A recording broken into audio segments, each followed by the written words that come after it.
After hearing this news, Rainy could hardly return to his reading. He flailed about with a feather duster and went straight to bed, as if doing so would hasten the morning's arrival. Instead, it lengthened his night, for he was far too eager and anxious to sleep. Special opportunities, he kept thinking over and over again. He would have been thrilled to get a crack at plain old regular opportunities, much less special ones. Just before dawn, he rose quietly, got ready with the lights off, so as not to disturb his roommates. They often snarled at him for reading in bed at night, even when he used a tiny penlight under the covers, and hurried down to the kitchen. Miss Primule was already waiting for him. She had been too excited to sleep as well, and had arrived early. The kettle was just beginning to whistle on the stove, and Mrs. Primule, with her back to him, was setting out cups and saucers. "Good morning, Mrs. Primule," he said froggily. He cleared his throat. "I was glad to hear your mother's doing better." "Thank you, Rainy. I would." Mrs. Primule turned then, took one look at him, and said, "You're not to make a good impression just like that, I'm afraid.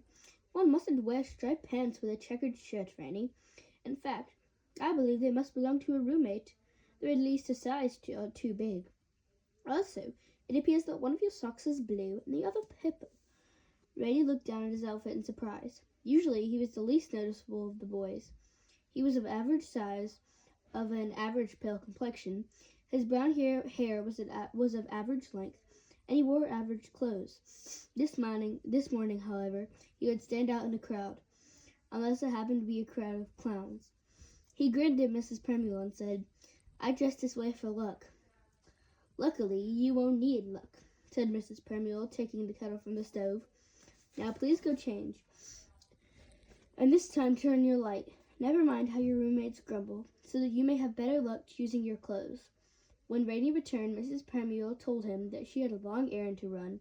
Her mother had been prescribed new medicine and a special diet, and Mrs. Primule must go shopping for her. So it was agreed that she would take him to the test and pick him up when it was over. After a light breakfast, neither of them wanted more than toast. Yet well after anybody else in the orphanage had risen, Mrs. Primule drove him across the sleepy city to an office building near Stonetown Bay. A line of children already stood at the door, all of them accompanied by their parents, all fidgeting nervously. When Mrs. Primule moved to get out of the car, Rainy said, "I thought you were dropping me off." "You don't think I would just leave you here without investigating first, do you?" replied Mrs. Primule. "The notice doesn't even list a telephone number for questions. It's a bit out of the ordinary, don't you think?" So Rainy took his place at the end of the line, while Mrs. Primule went inside the building to speak with someone. It was a long line, and Rainy wondered how many special opportunities were available. Perhaps only a few. Perhaps they would all be given out before he reached the door. He was growing anxious at this idea when a friendly man ahead of him turned and said, "Don't worry, son. You haven't long to wait. All the children are to go inside together in a few minutes. They made the announcement just before you arrived." Rainy thanked him gratefully, noticing as he did that a number of parents were casting grumpy looks at the man, apparently disliking the notion of being friendly to competitors. The man, embarrassed, turned away from Rainy and said nothing else. "Very well," said Mrs. Primule when she had arrived. "Everything is set. You may call me on the telephone when you have finished the test. Here is the number. If I'm not back by then, simply call the taxi and Mr. Rutger will pay the fare. You can tell him all about it this afternoon." "Thank you so much for everything, Mrs. Primule," said Rainy, earnestly taking her hand. "Oh, Rainy, you silly child, don't look so grateful," said Mrs. Primule. To Rainy's surprise, there were tears on her cheeks. "It's nothing at all. Now give your poor tutor a hug. I imagine my services won't be needed after this." "I haven't passed it yet, Mrs. Primule." "Oh, stop being silly," she said, and after squeezing him tightly, Mrs. Primule dabbed her eyes with a handkerchief, walked determinedly to her car, and drove away just as the children were being ushered into the building. It was a curious test. The first section was rather what Rainy would have expected. One or two questions regarding octagons or hexagons, another devoted to bushels of this and kilograms of that, and another that required calculating how much time must pass before two speeding trains collided. This last question Rainey answered with a thoughtful frown, noting in the margin that since the two trains were approaching each other on an empty stretch of track, it was likely the engineers would recognize the impending disaster and apply their brakes, thus avoiding the collision together. Rainey raced through these questions, and many liked them. Then came to the second section, whose first question was, "Do you like to watch television?" This certainly was not the sort of questions Rainey had expected. It was only a question of preference. Anyway, of course he liked to watch television. Everybody liked to watch television. As he started to mark down the answer, however, Rainey hesitated. Well, did he really? The more he thought about it, the more he realized he didn't. In fact, like to watch television, he didn't like to watch television at all. I really am an oddball, he thought, with a feeling of disappointment. Nevertheless, he answered the question truthfully. No. The next question read, "Do you like to listen to the radio?" And again, Rainey realized that he did not, although he was sure everyone else did. With a growing sense of isolation, he answered the question, no. The third question, thankfully, was less emotional. It read, "What is wrong with this statement?" How funny, Rainey thought, and marked down his answer. He felt somewhat cheered. "It isn't a statement at all," he wrote. "It's a question."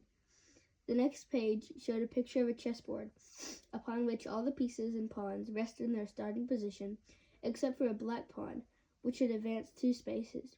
The question read, "According to the rules of chess, is this position possible?"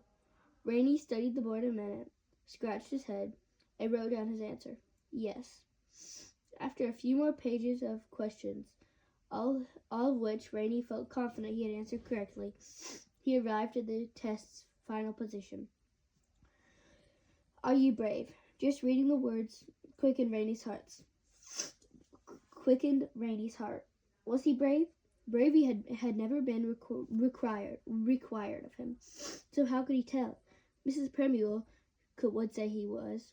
She would point out how cheerful he tried to be despite feeling lonely, how patiently he withstood the teasing of other children, and how he was always eager for a challenge. But these things only showed that he was good-natured, polite, and often bored. Did they really show that he was brave? He didn't think so. Finally, he gave up trying and decided to write, "I hope so." He laid down his pencil and looked around. Most of the other children were also finishing the test. In front of the room, munching rather loudly on an apple, the test administrator was keeping a close eye on them to ensure they didn't cheat. She was a thin woman with a mustard yellow suit, with a yellowish complexion, short cropped, rusty red hair, and a stiff posture. She reminded Rainey of a giant walking pencil. "Pencils," the woman suddenly called out, as if she read his thoughts. The children jumped in their seats. "Please lay your pencils down now," the pencil woman said. "The test is over." "But I'm not finished," one child cried. "That's not fair." "I want more time," cried another. The woman's eyes narrowed. "I'm sorry you haven't finished, children, but the test is over. Please pass your papers to the front of the room and remain seated while the tests are graded. Don't worry, it won't take long." As the papers were passed forward, Rainey heard the boy behind him snicker and say to his neighbor, "If they couldn't finish that test, then they shouldn't have come. Like that chess question, who could have missed it?" The neighbor, sounding every bit as smug, replied, "They were trying to trick us. Pawns can only move 1 space at a time, so of course the position wasn't possible. I bet some stupid kid didn't know that." "Huh, you're just lucky you didn't miss it yourself. Pawns can move 2 spaces. On the very first move they can, but whether it's moved 1 space or 2 is beside the point.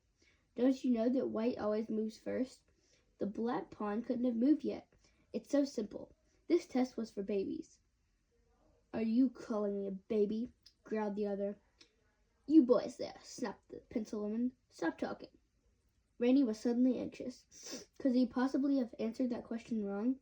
And what about all the other questions, except for the odd ones about television and bravery? They had seemed easy, but perhaps he was such a strange bird that he has misunderstood everything. He shook his head and tried not to care. If he wanted to prove himself brave, after all, he had better stop worrying. If he must return to his old routine at the orphanage, at least he had Mrs. Pemuel.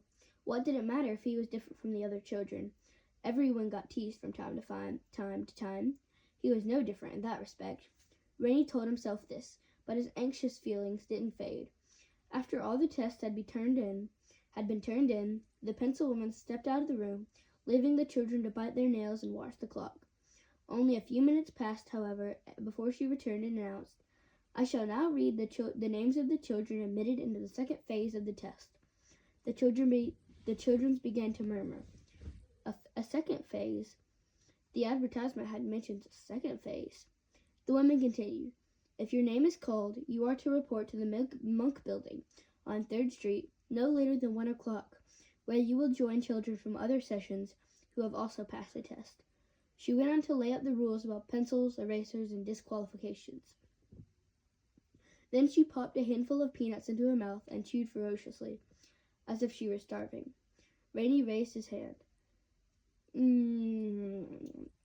"Yes," the woman said, swallowing. "Excuse me, you say to bring only one pencil, but what if the pencil lead breaks? Will there be a pencil sharpener?"